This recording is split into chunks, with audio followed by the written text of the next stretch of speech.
এই মুহূর্তে সব করতে বড় খবর ভাই, আপনারা জানেন যে এখন সামনে বিধানসভা ভোট। ভাঙড়ের গ্রামবাসী মা বোনেরা সবাইরা মিলে মিশে 2021 নওশাদকে জিতিয়েছে ভাঙড় গ্রামবাসীরা। কিন্তু এখন দেখতে পাচ্ছি যে সোশ্যাল মিডিয়ায় যে শওকত মোল্লাকে একটা আইএসএফের নেত্রী মিডিয়ার মুখোমুখি বলছে এই যে নওশাদের বিরুদ্ধে তৃণমূল শওকত মোল্লা চ্যালেঞ্জ করেছে বিধানসভার ভোটে, তো শওকতকে যদি না নওশাদকে যদি না হারাতে পারে আমি রাজনীতি ছেড়ে দেব। তার সাথে সাথে ভাঙড়ে কিন্তু লড়াইটা হবে। সেই ভাঙড়ের মহিলাটা বলছে মিডিয়ার মুখোমুখি, তিনি বলছে আমরা শওকত মোল্লাকে বাল মনে করি, অথচ একটা মহিলা, একটা মেয়ে ছেলে, তিনি হলো ভাঙড়ের না, তিনি হলো ক্যানিং পূর্বের এমএলএ বিধায়ক, তার নাম হলো শওকত মোল্লা। তাহলে একটা আইএসএফের নেত্রী হয় তাকে বুঝে আমি বাল মনে করি। বুঝে আমরা কাউকে ভয় করি না, আমরা নওশাদকে জিতিয়েছি, আবার আমরা নওশাদকে জিতাবো, আমাদের বুকের পাটা আছে। আমরা যদি ইচ্ছা করি আমরা ভাঙড় থেকে ক্যানিং পূর্বে যাবো, আমাদের বালও কিছু করতে পারবে না একটা মহিলা।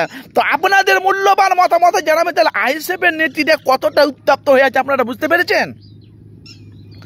আইএসএফের নেত্রীরা কতটা উত্তপ্ত হয়ে আছে আপনারা বুঝতে পেরেছেন? সামনে বিধানসভা ভোট, লড়াইটা কিন্তু হবে নওশাদের সাথে। আমি জানি না তৃণমূলের প্রার্থী কে হবে 2026-এ ভাঙড়ে, কিন্তু তারা বলছে ওসব সকলকে আমরা বাল মনে করি না। সেটা কিন্তু এখন সোশ্যাল মিডিয়ায় ব্যাপক হারে ভিডিওগুলো ভাইরাল হচ্ছে। আপনারা আইএসএফ বাংলা দেখেন, আরও সব চ্যানেলগুলো দেখেন, দেখলেই আপনারা বুঝতে পারছেন। তাদের মেয়েদের, ভাঙড়ের মহিলাদের বুকের পাটা দেখেছেন? একটা ক্যানিং পূর্বের এমএলএ বিধায়ক তাকে বলছে আমরা বাল মনে করি না তাকে।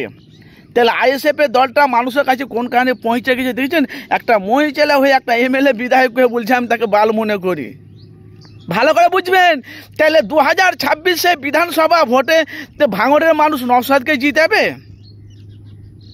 এরকম মানে শওকত মোল্লাকে এরকম কেন কম মন্তব্য একটা মহিলা আইএসএফের নেত্রী বললেন?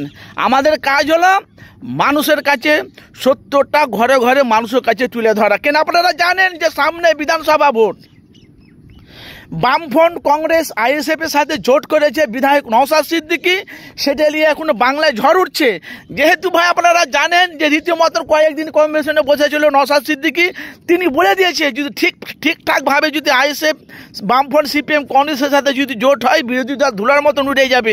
কিন্তু যে কথাটা আমি আপনাদের কাছে বলছি, একটা মহিলাটা যেভাবে কুমন্তব্য করেছে সোশ্যাল মিডিয়া দেখতে পাচ্ছি, একটা মহিলা একটা নেতাকে বলছে আমি বাল মনে করি। তো এই কথাটা ঠিক বলেছে না ভুল বলেছে? যেহেতু সামনে 2026 আসছে, গরম আবহাওয়া আসছে, আপনাদের মূল্যবান আপনারা মতামত জানাবেন।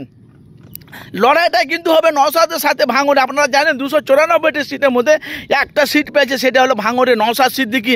আবার কিন্তু 2026-এ বিধানসভা ভোট, লড়াইটা কার সাথে হবে আপনাদের মূল্যবান মতামত জানাবেন। তাহলে ভাঙড়বাসী কাকে চাইছে আপনাদের মূল্যবান আপনারা মতামত জানাবেন।